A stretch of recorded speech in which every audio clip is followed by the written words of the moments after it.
মুহাম্মদ সাল্লাল্লাহু আলাইহি ওয়াসাল্লাম বলছেন, মিরাজের রাত্রিতে আমাকে মিরাজের জন্য যাওয়া হচ্ছে, রাস্তাতে অনেক ঘটনা, তার মধ্যে একটা ঘটনা হচ্ছে এই যে একটা লোককে দেখতে পেলাম রক্তের নদীতে, ফুটন্ত রক্তের নদীতে তাকে ফেলে দেওয়া হয়েছে।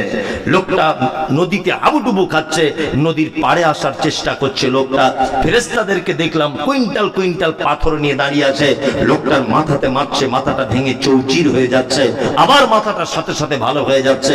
জিবরিলকে জিজ্ঞাসা করা হলো, জিবরিল, লোকটি কে যাকে এত কঠিন রক্তের নদীতে ফেলে সাজা দেওয়া হচ্ছে? জিবরিল আমিন বলছে, এটা আপনারই উম্মতের কোন একজন সুদের টাকা খেত। তাই আমরা প্রকাশ্যে যারা সুদ খাই তাদেরকে মানুষ চিহ্নিত করতে পেরেছে এই লোকটা সুদখোর, কিন্তু আমরাও অপ্রকাশ্যেও অজানাতেও আমরা অনেক সুদের টাকা খেয়ে নিচ্ছি কি নিচ্ছি না? যাদের ব্যাংকে বই করা আছে, ব্যাংকে যাদের 1 বছর টাকা জমা আছে 2 লাখ টাকা, ব্যাংকের টাকার বইয়ে হিসাব দেয় না 2 লাখ টাকার কত টাকা আপনাকে ইন্টারেস্ট দিয়েছে, হিসাব দেয় কি দেয় না? বইটা যখন মেশিনের ভিতরে ঢোকাবেন দেখবেন কত পার্সেন্ট আপনি টাকা পেলেন সুদের, কত টাকা কোন তারিখে জমা করেছেন, কত টাকা কোন তারিখে তুলেছেন, সব ডিটেইলস থাকে কি থাকে না? একটা লোক বলুন তো দেখি যে ব্যাংকের বইটা আপডেট করার পরে আমার সুদের অংশ ব্যাংক আমাকে যেটা দিয়েছে আমি আল্লাহর ভয়ে টাকাটা বার করে ছুঁড়ে ফেলে দিয়েছি, একটা লোক বলুন? মাশাআল্লাহ, একজন, আর কেউ 2 জন 3 জন। তাহলে আপনি কেন এই কথা বলতে গেলেন দুতলা বাড়ির লোকটা সুদে টাকা খায়? আরে ও যেমন পাপী তুমিও তেমন পাপী। তোমার বউ যে বন্ধনের টাকা নিয়েছে, এই ও টাকার ব্যবসা করে দোষ করেছে, আর তোমার বউ যে বন্ধনের পিছনে পিছনে ঘুরছে, সুদ, সবই সুদ। খুব সাবধানে থাকবেন, পিতামাতার সঙ্গে সদ্ব্যবহার করবেন। জান্নাতে যাবার পৃথিবীতে কোনো মানুষের মাধ্যমে যদি যাওয়া যায়, পিতামাতার সেবা করলে জান্নাত যাওয়া যায়, জান্নাত যাওয়া যায়। আল্লাহ সুবহানাহু ওয়া তাআলা আরো অনেক কথা বলছেন, তারপরে আমি আর কথা বলছি না, এটা মাদ্রাসার প্রোগ্রাম। আমার কাছে অনেকজন অনেক কথা জানতে চেয়েছেন, তার মধ্যে একটা জানা হচ্ছে যে ফিলিস্তিন আর ইসরায়েলের যে সমস্যা চলছে এই মুহূর্তে, এই ব্যাপারে কিছু কথা বলুন। দেখুন, সর্বপ্রথম আমাদেরকে জেনে নিতে হবে আল্লাহ সুবহানাহু ওয়া তাআলা পবিত্র আল কোরআনে কথা বলেছেন যে ইহুদি খ্রিস্টানরা তোমাদের প্রকাশ্যে দুশমন।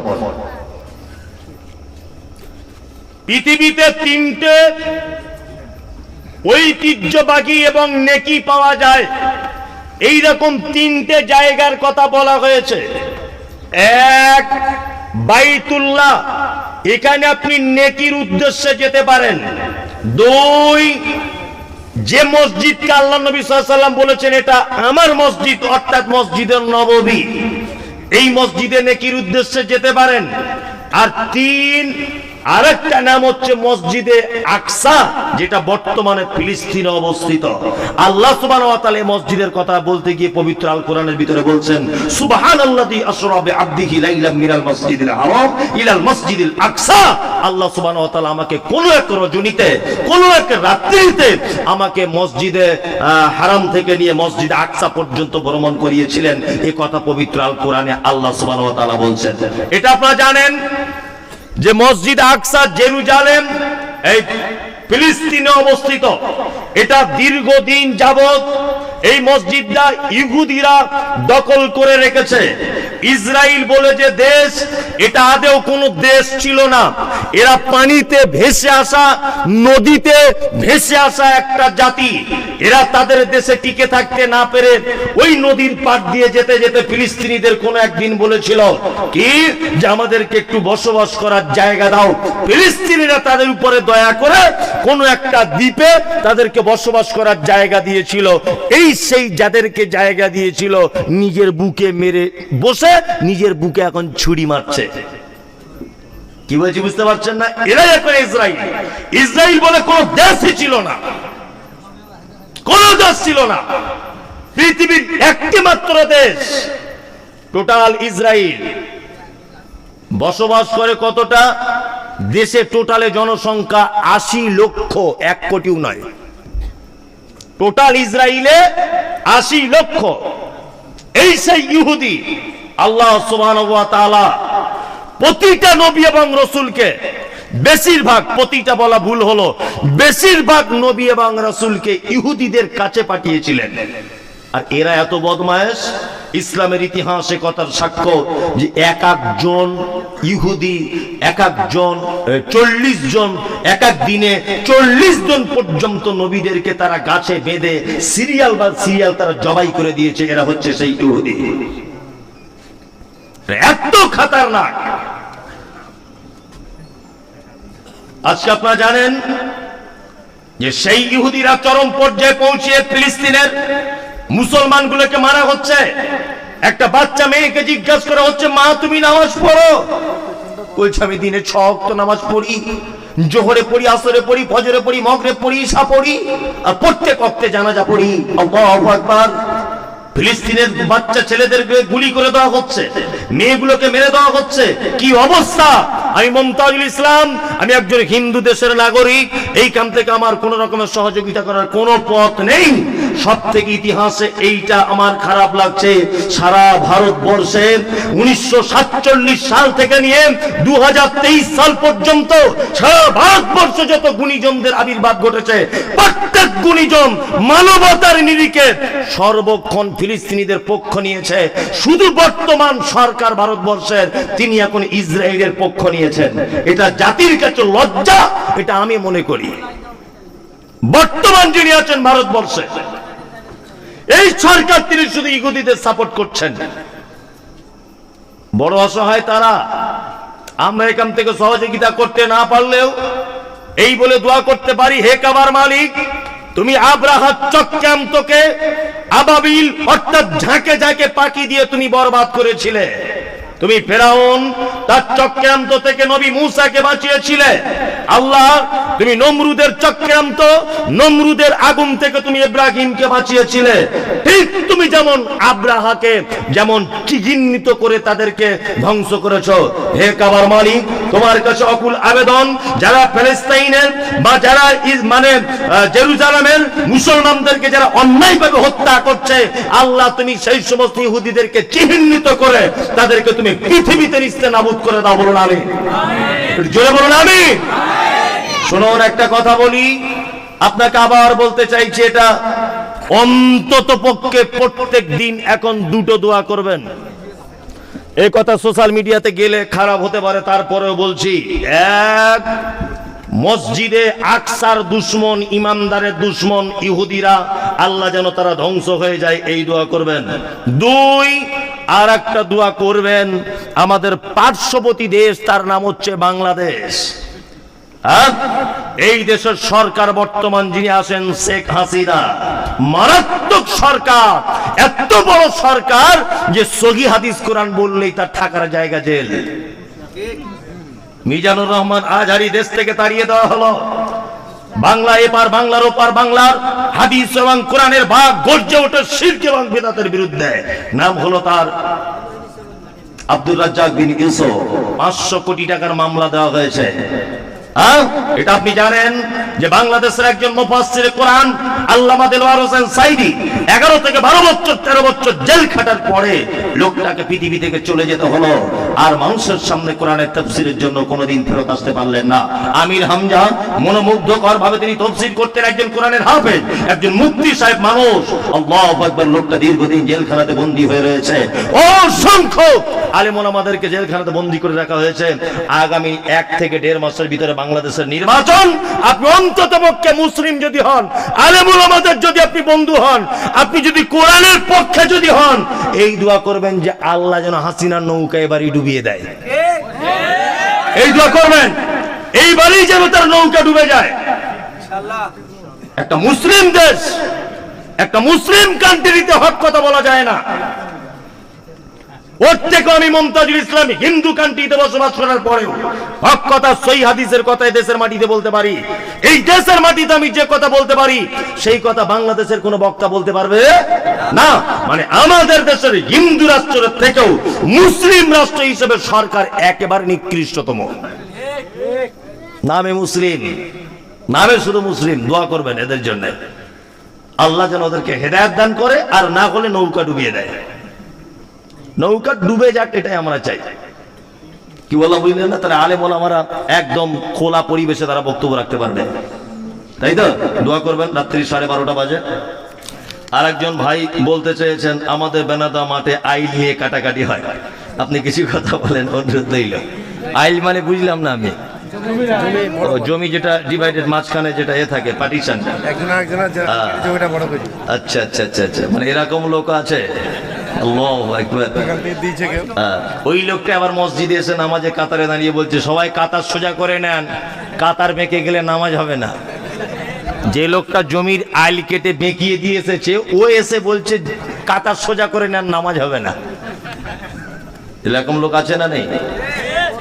আছে। এটা একটি মারাত্মক অপরাধ। সর্বপ্রথম একটা জিনিস শুনে রেখে দেন, সেটা হচ্ছে এই, আমাদের নবী মুহাম্মদ সাল্লাল্লাহু আলাইহি ওয়াসাল্লাম তিনি বলেছেন মান কানা ইউমিনু বিল্লাহি ওয়াল ইয়াউমিল আখির ফালিউজি জারাহু। ওই লোক আল্লাহকে বিশ্বাস করে না, ও লোক কিয়ামতকে বিশ্বাস করে না, যে লোক তার প্রতিবেশী তার মেহমানের সঙ্গে অসৎ ব্যবহার করে। দুই, নবী যে কথা বলতে গিয়ে আবার বলেছেন যে ওই লোক আল্লাহকে বিশ্বাস করে না, কিয়ামতকে বিশ্বাস করে না, যে লোক তার প্রতিবেশীর সঙ্গে অসৎ ব্যবহার করে। আইল কাটছেন মানে আপনি নিশ্চয় আপনার প্রতিবেশীর জমি তার পাশে, তাই না? দুই প্রতিবেশীর জমি, এটা একেবারেই হারাম, চলবে না। আমাদের নবী মুহাম্মদ সাল্লাল্লাহু আলাইহি ওয়াসাল্লাম বলেছেন কোন মানুষ যদি কোনো মানুষের অন্যায় ভাগে 1 বিঘা জমি যদি দখল করে, কোনো ছল চাতুরি চালাকি করে যদি জমি দখল করে বা জমি বাড়িয়ে নেয়, তাহলে 7 তবক জমিন কিয়ামতের মাঠে তার ঘাড়ের উপরে চাপিয়ে দেওয়া হবে। খুব বড় বিপদ। কি বললাম বুঝলেন না? মানে যত ধান আলি কাটলে ওই জায়গাটায় বেশি হয়। সারা জমি পড়ে আছে, কোথাও ফসল ভালো হয় না, তোমার আলি কাটার ঢং এলো কেন? কিছু লোক এরকম আছে না, এমন আইল করে রেখেছে যে মানে মানুষ একটা পায়ে হেঁটে যাবে এরকম কোনো পরিস্থিতি নেই, তাই না? আল্লাহু আকবার। হারাম, চলবে না।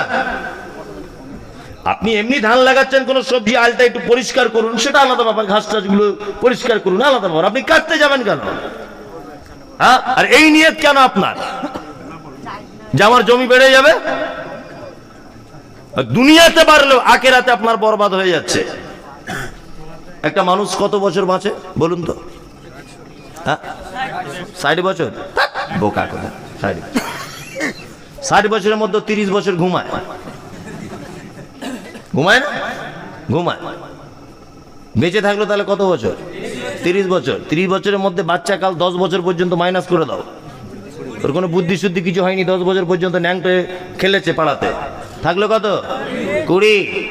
এইদিকে আবার তুমি 5 বছর মাইনাস করো, মাথায় কাজ করবে না, বুড়ো হয়ে যাবে, মুখে দিয়ে লালা পড়বে, থাকলো কত বছর? 15 বছর। 15 বছরের মধ্যে পায়খানা আছে, গোসলখানা আছে, যে বাজার করতে যাওয়া আছে, এটা ওটা আরো অনেক কিছু আছে, আরো 5-7 বছর মাইনাস করে দাও, থাকলো 10 বছর নিট বেঁচে থাকে। এই 10 বছরের জীবনের জন্য তুমি বেটার জন্য জমি বাড়াইতে যাচ্ছ? হ্যাঁ, অনেক মানুষ আছে না, বলছে বেটাগুলোকে একটু নিজের পায়ে দাঁড় করিয়ে দিই। তোমার বাপ তোমাকে দাঁড় করিয়ে দিয়ে কবরে শুয়ে আছে, সপ্তাহে একদিনও তোমার বাপের কবরের পাশে গিয়ে হাত তুলে দোয়া করেছো? একবারও যায় না বছরে। ঈদ কুরবানির দিনে, তাও আবার কুরবানির দিনে দোয়া করতেই হবে, এই মনে করে গেলে বেদাত হয়ে যাবে। এটাও যেন মাথায় থাকে। কুরবানির দিন আর ঈদের দিনে আমার আব্বার কবর জিয়ারত করতেই হবে, এটা মনে করে গেলে আবার বেদাত হবে। বেদাত মারাত্মক ভয়ঙ্কর পাপ, গুড়ের থেকে মিষ্টি, কিন্তু ফলাফল খুব তিতো। বেদাত গুড়ের থেকে মিষ্টি, ফলাফল খুব তিতো। নবীজি বলেছেন কুল্লু বিদআতিন যালালা কুল্লু যালালাতিন ফিন্নার। প্রত্যেক নতুন কাজ ভ্রষ্টতা, প্রত্যেক ভ্রষ্টকারী স্থান ঠিক মধ্যে, না মানে আগুন। খুব সাবধান, জমির আলটাল কাটিয়েন না, একেবারেই কাটিয়েন না। যারা কাটছেন ভাই, আপনি দয়া করে এগুলো বন্ধ করার চেষ্টা করুন, দয়া করে বন্ধ করার চেষ্টা করুন। যাই হোক, এটা মাদ্রাসার জলসা। আমি অনেক জায়গাতে এসেছি মাদ্রাসায়, আমার অনেক জায়গাতে অনেক অভিযোগ থাকে, অভিমান থাকে। হাদিসে এসেছে কি আত্তাহুর শাতরুল ঈমান, শাইখ বসে আছেন জানেন, নবীজি বলছেন পরিষ্কার পরিচ্ছন্নতা ঈমানের অঙ্গ, তাই তো? পশ্চিম বাংলার যত মাদ্রাসায় জলসা করতে গেছি, কোনো মাদ্রাসায় দেখলাম না যে বাথরুম বা মাদ্রাসার রুমগুলো একটু পরিষ্কার পরিচ্ছন্ন, ঢোকাই যায় না, এত গন্ধ আর এত নোংরা। যেখানে শিক্ষা দেওয়া হচ্ছে পরিষ্কার পরিচ্ছন্নতা ইমানের অঙ্গ, সেইখানেই অবস্থা। কিন্তু বেনাদোহা শিশু মাদ্রাসা এক ব্যতিক্রমী মাদ্রাসা, এখানকার বাথরুমগুলো দেখছি চকচক চকচক করছে, সত্যি বলছি, ভালো লাগছে খুব। রুমগুলো কত পরিষ্কার পরিচ্ছন্ন স্বচ্ছ। আসলে কমিটি খুব স্ট্রং। কমিটির কাছে বিনীত অনুরোধ, যে কাজ সবাই করতে পারে সেই কাজ যদি আপনি করেন আনন্দ পাবেন না। যে কাজ কেউ করতে পারে না সেই কাজ আপনাকে করতে হবে, তাহলে আপনি আনন্দ পাবেন। সবাই সারা পশ্চিমবাংলা গতানুগতিক মাদ্রাসা চালাচ্ছে, আপনিও যদি সেইভাবে চালান জাতির সামনে আপনি কোনো কিছুই পাবেন না, ব্যতিক্রমভাবে আপনাকে চালাতে হবে। পরিষ্কার পরিচ্ছন্নতা টিপটপ, শিক্ষক ছাত্রদের ভ্রাতৃত্ব, এক অপরের সম্পর্ক ভালো, লাইট পাখা সবকিছু যেন উন্নত মানের হয়। আল্লাহ তো আপনাদের এলাকার মানুষ অর্থ দিয়েছে, পড়াশুনো সবকিছু যেন উন্নত মানের হয়। দান, যারা যারা দান করেছে এবার তাদের লিস্টগুলো একটা একটা করে বলি। তবে আমি শুরু করে দোয়া করব না, এটা আপনাদের কাছে আগে ক্ষমা চেয়ে নিচ্ছি, কারণ এটা হাদিস এবং কোরআনের বিপক্ষে। ওগো আল্লাহ দয়াময় দয়ারি সাগর নানির নামে দান করেছে 5,000 টাকা, ওসব ইসলামে নেই। কি বললাম বুঝলেন? আল্লাহ নবী সাল্লাল্লাহু আলাইহি ওয়াসাল্লামের কাছে কোনো মানুষ কিছু দিলে এতটুকু দোয়া করতেন, আল্লাহুম্মা সাল্লি আলাইহি আল্লাহুম্মা বারিক আলাইহি। আমি এতটুকুর বেশি আর বলবো না। ইমতিয়াজ মৃত বাবার নামে দান করেছেন 10,000 টাকা, আল্লাহুম্মা সাল্লি আলাইহি আল্লাহুম্মা বারিক আলাইহি। বিলপাড়া সমাজ 1000, নাজমুল বিলপাড়া 1000, ইয়ার আলী 4500, সরফরাজ মালা ড্রেস 5000। বেনামিগুলো আর বলছি না। ইয়াসিন সাহেবের কি ও ইয়াসিন সাহেবের হাত দিয়ে কালেকশন 38,000। ও মৌলানা ইয়াসিন সাহেব, আচ্ছা আচ্ছা, মানে আমার আগে যিনি বক্তব্য রাখছিলেন। আচ্ছা, সাত্তার মহলদার ও কিরা সায়েন্স হাত দিয়ে আদায় হয়েছে 50,430 টাকা। আনিকুল ওনার হাত দিয়ে আদায় হয়েছে 91,530 টাকা। নাকের হয়েছে একটা, বেনামিতে একজন দিয়েছে 15,000, সামিরুল 6,000, ইব্রাহিম 5,000, হারুন রশিদ 5,000 টাকা। বেনামিগুলো বলছি না। রফিকুল ভাই 5,000, এটা কি হরেক নগর কি না? রফিকুল ভাই। সায়েম মহলদার সাত্তার মহলদারের হাত দিয়ে আদায় 9,835 টাকা। আনিকুল ওনার হাত দিয়ে আদায় হয়েছে 5,810 টাকা। জুম্মাত শেখ হাডুয়ার উনি দিচ্ছেন 15,000 টাকা। ইমরান মহলদার সম্পাদক 5,000। রফিক মাস্টার উনি দিচ্ছেন 500। মইনুল মহলদারের হাত দিয়ে আদায় হয়েছে 17,200। সাইম মহলদারের হাত দিয়ে আদায় হয়েছে 3,770 টাকা। বেনামিতে 5,000। জেনারুল শেখ কেশিয়ার 10,000। মইনুল মহলদারের হাত দিয়ে আদায় হয়েছে 1,100। আল্লাহুম্মা সাল্লি আলাইহি আল্লাহুম্মা বারিক আলাইহি। মিরাজুল মোল্লা 5,000। মেহবুব মহলদারের হাত দিয়ে আদায় 40,600। বেনামিতে 500, বেনামিতে 100। মোজাম মহলদার 31,235 টাকা। বেনামিগুলো বলছি না। নিয়ারউদ্দিন শেখ 100। যারা দান করেছে আল্লাহ তুমি তাদের দানগুলোকে গ্রহণ করে না, বলুন আমিন আমিন। আলহামদুলিল্লাহ, এখানকার মানুষ খুবই দানি। মানে এখানে এসে টাকা পয়সা দেখে মনে হচ্ছে যে আমি এখন কুয়েতে আছি, ঠিক আছে? যে বেনাদোহাতে আছি এটা মনে হচ্ছে না, মনে হচ্ছে আমি কুয়েতে আছি এখন। এত মানুষ দান করেছে। আল্লাহু আকবার। ও নিয়ারউদ্দিন ভাই 1,000। আল্লাহু আকবার। মানে এত আনন্দ পেলাম আজকে যে যেটা প্রকাশ করতে পারছি না, এত চারিদিক দিয়ে। আল্লাহ আপনাদের দিনের জন্য কবুল করুক, আমিন। আমি বিশেষ করে দোয়া করি যারা মাদ্রাসার শিক্ষক মহোদয়রা আছেন বা পরিচালনার কমিটি যারা আছেন, আপনার জন্য অনুরোধ যে আপনারা মাদ্রাসাটাকে এমন ভাবে গড়ে চলুন যে বেলডাঙ্গার একটা ব্যতিক্রমী মাদ্রাসা হিসেবে যেন বিবেচিত হয়, ইনশাআল্লাহ। আর ভাই আপনার কি গজল? তোমার নানির গজলটা বলি। গজল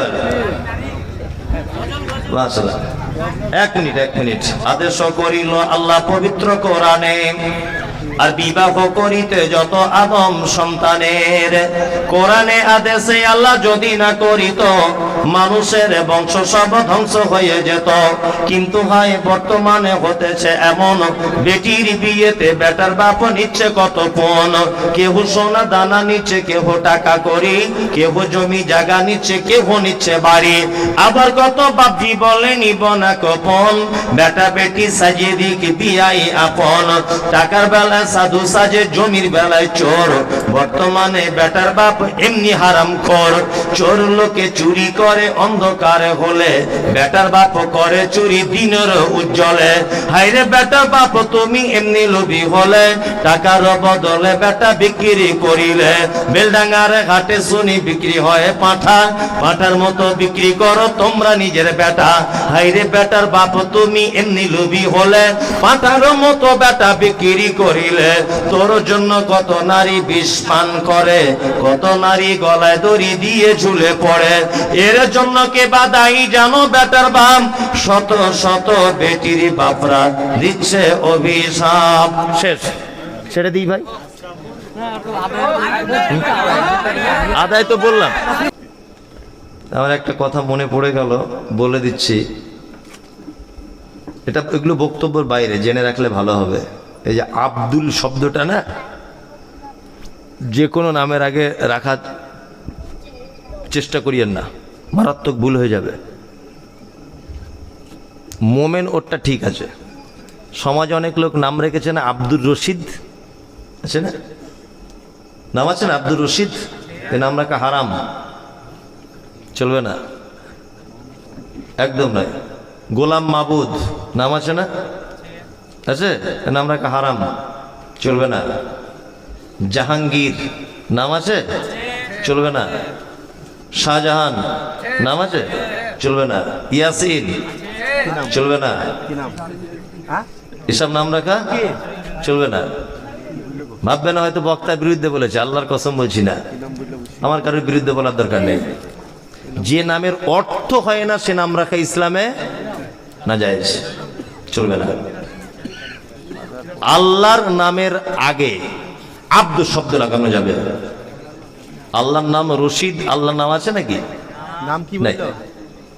এই নামগুলো খুব সাবধান। যাই হোক, ভাই দিচ্ছেন, আসুন ভাই একটু মেহরবানি করুন। জার্মান 1050 টাকা। জার্মান, সাংঘাতিক নাম, নামও যেমন দানও তেমন। জার্মান, হ্যাঁ, শুধু গজল বলেন, গজল বলেন। আসতে লেগেছে, মাশাআল্লাহ মাশাআল্লাহ। দেন, আল্লাহ রাস্তা দেন। জাহিদ জাগির 1050 জাগির, রাখিয়ে দিলাম। ওটা বেনামি, ছেড়ে দেন, আল্লাহ ভালো জানে কে দিয়েছে। মতিবুর, মতিবুর দিয়েছে 500 টাকা, মাশাআল্লাহ। আর ভাই দেন, আর কেউ দিবেন? আপনারাও তো খুব লোক, দিবেন যখন দিয়ে দেন তাড়াতাড়ি করে। আর একজন আসছে, আবার 5 মিনিট পরে আর একজন আসবে, সারা রাত চলে যাবে। এরকম করে হয় নাকি? হয় বলুন তো স্যার, দেন একটু মেহরবানি করে দিয়ে দেন, যে যা পারবেন দিয়ে দেন। ছেড়ে দিই ভাই, রাত্রি 1টা বেজে গেছে, আর নয়। বেশি বাড়াবাড়ি করলে আবার মানুষ বিরক্ত। গজল গজল গজল, লাস্ট গজল দিচ্ছি একটা। আচ্ছা, আর একটা মেয়েদের নিয়ে গজল, বিয়ে করেছিস? ওই লেগে মেয়েদের নিয়ে গজল। লাস্ট গজল, একদম লাস্ট। লাস্ট গজল একটা বলেই দিই তাহলে। আমি যেগুলো জানি ওগুলি বলি, তাছাড়া বেশি জানি না, মুখস্থ করার টাইম নেই।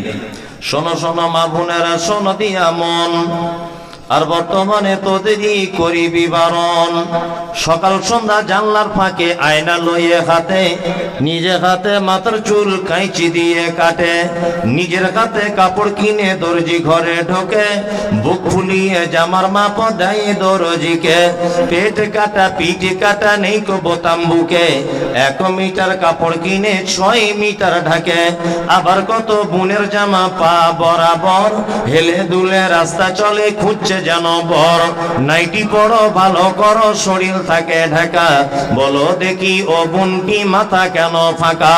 গরিব লোকের মেয়ে দেখো ভাত নাই তার ঘরে, এত দামি পোশাক তুমি পাচ্ছ কেমন করে। এসব কথা বলতে গেলে বোঝা ওঠা দায়, সবার চেয়ে বেশি লাভ গরুর ব্যবসায়। নিউ কাটিং এর জামা এনে ঘরে এসে পড়ে, ডিস্কো বলে দেখতে চাই তোমার ঘুরে ফিরে। ডিস্কো মানে ন্যাংটা নাচে সব লোকে জানে, প্রসঞ্জিতে নেচে গেল বেনাদোহা ময়দানে। আজকাল নারী যুবক ডিস্কো দাবি করিতেছে, নায়ক নায়িকার মতো তারা ন্যাংটা নাচে নাচে। মুসলমানদের মেয়েরা দেখো গলাতে তার মালা, ডাগর ডগর ছেলের সাথে যাচ্ছে সবে মেলা। বিয়ে শাদী নেই কো তাদের নেই কো পরিচয়, প্রেম প্রেমিকার মতো তারা মুখের কথা কয়। আবার কত বোনকে দেখি বাজারেতে ঘরে, লম্বা লম্বা মাত্রা চুল টাইট প্যান্ট পরে। সত্য কথা বলছি আমি, রাগ করে তো করুক, নারী পুরুষ সবাই মিলে পড়তেছে শুধু ভোট। যুবক ছেলের মতো তারা পকেট লাগায় বুকে, টাকায় আছে বলে যদি চোরে পকেট কাটে। চাপবে যখন বাসের ভিড়ে পড়বে চোরের হাতে, পকেট কাটতে গিয়ে তাদের চামড়া কাটা যাবে। একই নীতি নারীর গতি বোঝা মুশকিল, অনেক রাতে স্বামীকে ফেলে পালায় কুলে খিল। আবার কত বোন বলে আমরা বড় সতী, পর পুরুষের মুখ দেখি না ঘরের ভিতর থাকি। কি বলিব লজ্জার কথা বলতে পারি না, হঠাৎ শুনি অমুকের মেয়ে হলো ছেলের মা। হাজির বেটার বিয়ে হলো কাজীর বেটির সাথে, হাজির বেটার বিয়ে হলো কাজীর বেটির সাথে। কাজীর বেটি বলছে আমি যাব সিনেমাতে, হাজির বেটা বলে ওগো বাপ যে আমার হাজি, ওগো বিবি তোমার কথায় কেমনে হব রাজি। কাজীর বেটি দুঃখ মনে কথা নাকি বলে, হাজির বেটা পড়লো ফেরে বোঝাই কোন ছলে।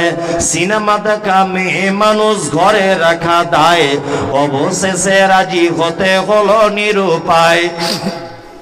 হাজির বেটা বলে শোনো শোনো গো সুন্দরী, আমার স্যুট আমার জামা পরো তাড়াতাড়ি। দুই বন্ধুর মতো তারা গেল সিনেমাতে, রাস্তা তাদের জানা আছে সন্দেহ নাই তাতে। বিয়ের আগে কত গেছে হিসাবকে বা রাখে, হলের সামনে দাঁড়িয়ে গেল লাগলো আলোর ছটা। অনেক দিনের পুরাতন বন্ধুর সাথে হলো দেখা, বন্ধু বলে ওরে বন্ধু এটা কে তোর হয়? বন্ধু বলে ওটা আমার শালার পরিচয়। আর বলবো না। এই